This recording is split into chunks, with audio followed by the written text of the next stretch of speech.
Hello. You know that conversation, the one you've been avoiding, the one you feel like you really should have, but the idea of having it troubles you so much you kick the can down the road. Procrastinating, justifying why not to have it, trying to let go of that nagging, insistent internal dialogue, but all the while feeling the effects of carrying the burden of what hasn't been said, what hasn't been resolved. If the truth really does set us free, then suppressing it can imprison your soul. Can I ask you to please put your hand up if you know what I'm talking about? And keep your hand up if you've experienced this personally. You are not alone. In 2014, deep at the core of the emotional roller coaster and tempest my then wife and I were tumbling through, having decided to end our marriage, was the gut-churning fear of having to have that conversation with our two young sons. Letting them know that the security of their family nucleus was shattered and would never be the same. Confirming their deepest fear, the one we'd been denying, that Mum and Dad were leaving each other. We kicked that can down the road for 1.5 long, stressful, burdened years, living under the same roof, pretending, lying, suffering and struggling under the weight of what we at least thought was a noble deceit, until the pain of looking my boys in the eyes and lying to them became too much, too damaging, too wrong. And as each day dawned and set, another day too long. We finally did sit them down together and had one of the toughest conversations I've ever had to have. And as the dust slowly settled over time, the truth did gradually set us free. In avoiding that conversation, us humans are also avoiding investigating the true costs we are incurring: mental, emotional, physical, financial, negatively impacting our lives both personally and professionally.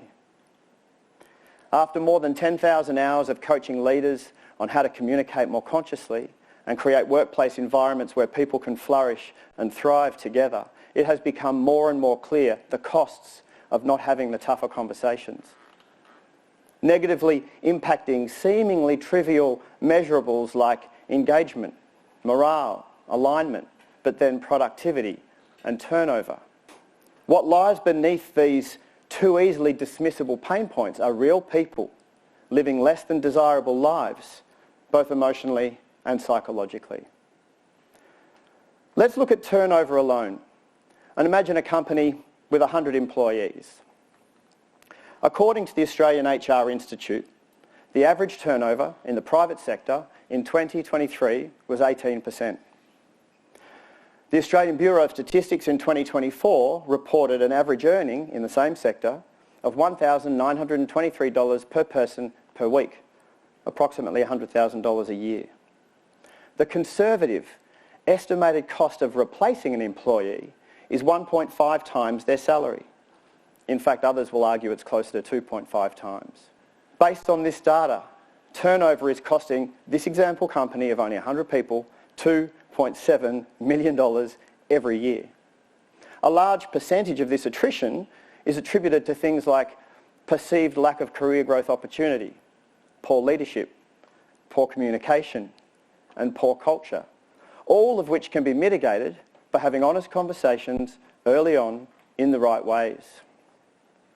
My direct experience tells me that we can conservatively improve turnover by 30%. For our example company, not having those conversations is costing them approximately $810,000 every year. But it's not the hits to a company's pocket that affect us personally the most. We know it's the hits to our own heart and soul that really make a difference. So let's have a look at the costs closer to home. Not having important conversations with a loved one, for example, can have serious implications on our health, increased stress levels, and underlying tensions leading to anxiety, sleep problems, immune system suppression, digestive issues, headaches, migraines, fatigue, and more. Have you ever stopped to really consider how not having those conversations is quietly and accumulatively costing you and your well-being? The Harvard study on adult development, the longest ongoing piece of research for a group of people, has revealed many things about human happiness and well-being. Perhaps the most revealing insight uncovered is that the quality of our life is directly correlated to the quality of our relationships. No wonder carrying that nagging burden of the conversation you wish you could have with someone can have such negative and detrimental outcomes. So, all right, I hear you thinking, I get it. I don't want to stay stuck with this conversation anymore. I want resolution. I want liberation from this burden. But where do I begin? How do I even start to think about having that conversation? Well, I believe the place to start is with why. Why do you think or feel that you should have that conversation? And I don't just mean the first reactive, defensive, surface level answer to why. I mean the deeper reason. I mean the highest reason. Why? For what purpose? What outcomes or resolutions are you ideally hoping to achieve from having that conversation? And are they for the greater good? And is having that conversation the only way to achieve those outcomes? Perhaps there are other ways to achieve them. Perhaps the path to your liberation or your inner peace is found somewhere else.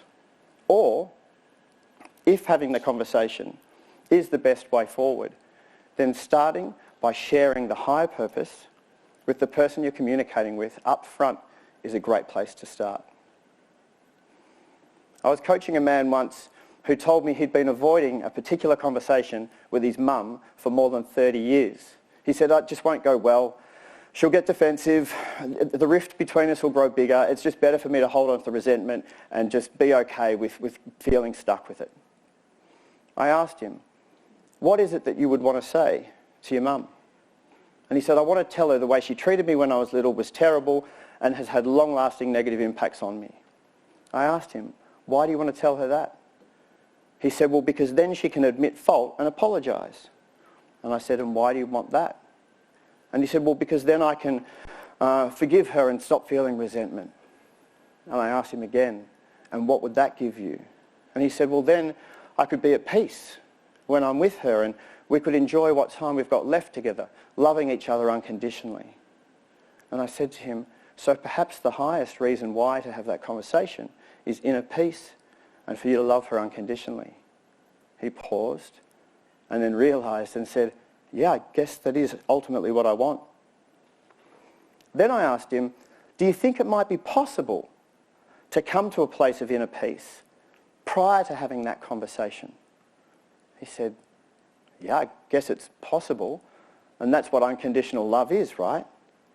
And then I suggested to him, "How about if you came to peace first and then approached the conversation with your mum, starting with something like, 'Mum, I just want to tell you I love you, unconditionally. And I want to apologise for holding on to some negative feelings over all of these years. I just want to be at peace together and enjoy what time we have left together.'" How do you think the conversation might go then? He did end up having that conversation with his mum. He told me later they hugged and cried. She ended up blurting out that she'd been feeling so bad for so many years about the way she treated him when he was little, but she was too ashamed to talk about it. He said by the time he heard her say that, he didn't even need to hear it. Then the conversation was more about her inner peace, about her liberation. Wow, another level on the reason why. Perhaps if we can come to a place of inner peace before having that conversation, the physical state of being we are in when we enter the communication will allow for a much less defensive reaction, more chance of being heard, and ultimately being understood. And isn't that what communication's all about? Maybe for you, your version of that conversation is with a boss or a colleague. Maybe it's with a person whose words or actions caused you to hurt. Maybe it's with a friend or a partner from whom you've grown apart. Maybe it's a business deal that went south. Maybe it's a successful venture that you're ready to leave. Whatever your version of that conversation, ask yourself, ultimately, what are the highest purposed outcomes or resolutions I'm hoping to achieve?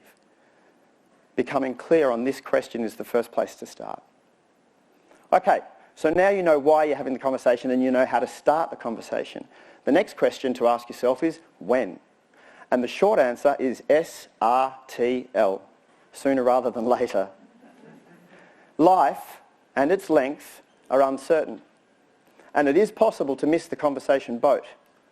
Now, of course, I'm not suggesting you rush into it inappropriately. Timing is important. Choose the right moment, but choose a moment sooner rather than later. I had one of those conversations, a big, heavy one I felt for decades like I needed to have with my dad. Kicking that can down the road was outright avoidance. He was only 64 when he was diagnosed with a brain tumour, glioblastoma, grade 4, cancer in the right frontal lobe. His mental function, already compromised before his open head surgeries, only became more limited in that last year of his life. By the time I felt I was ready to have that conversation with my dad, it was too late. He was no longer capable of nuanced emotional comprehension. So I returned to my why. Why did I feel like I needed to have that conversation with my dad? Healing, resolution, inner peace for both of us, hopefully. All I could do in that last year of his life was practice and meditate on complete acceptance. Acceptance of the past, of him, of me, the whole deal. My belief was, and still is, that if I could come to a place of complete acceptance and unconditional love for him, that he would feel that from me. And that might then allow him to let go of some of the burdens that he'd been carrying over the years of secrets and silent tortures. In the last few months of his life, we had the most concise, concentrated version of that conversation possible. After a long, beautiful, deep hug and a long, deep, synchronized breath, our chests and abdomens expanding into each other, we said it all with our eyes and just 3 words. I love you. I love you too, he said.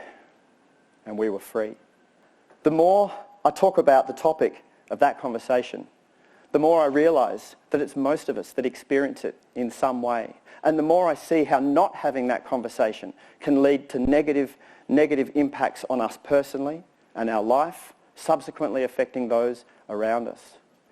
In these potentially cataclysmic, unfolding global event times and rapidly occurring changes that we seem unable to avoid, rather than feeling helpless, I think we should be focusing more on the Buddhist philosophy of curating an inner peace, which then gives us a more graceful and kind relationship with self, life, and those around us. And if enough of us can raise our level of consciousness and integrity in this way, then hopefully, collectively, we can tip the scales in the direction of improving humanity and away from these self-destructive paths that loom so ominously over all of us right now.